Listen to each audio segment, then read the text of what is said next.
Hi hello friends, எல்லாருக்கும் ஈஸியாக வர ரெசிபி எனக்கு சுத்தமாக வராது. லெமன் சாதம், புளி சாதம் இது எதுவுமே எனக்கு வராது வெரைட்டி ரைஸில். சிவா ரொம்ப நாளாக தேங்காய் சாதம் கேட்டுகிட்டே இருந்தான். சரின்னு சொல்லிவிட்டு அவனுக்கு தேங்காய் சாதம் வச்சுட்டு பன்னீர் ஃப்ரை பண்ணி கொடுத்துட்டேன். ஸ்நாக்ஸ்க்கு பனானாவும் பீனட்ஸும் வச்சுருந்தேன்.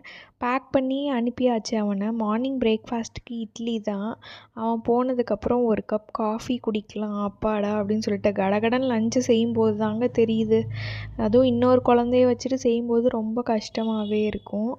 அதுக்கப்புறம் ஈவினிங் போல் காஃபி போட்டு குடிச்சிட்டு கடையிலேருந்து வாங்கிட்டு வந்த உருளைக்கிழங்கு போண்டாவோட தேங்காய் சட்னி வச்சு சாப்பிட்டாச்சு.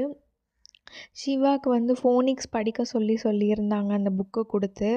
அவனும் நானும் அப்படியே ரீட் பண்ணிகிட்டே காஃபியும் குடிச்சிட்டு போண்டா சாப்பிட்டோம்.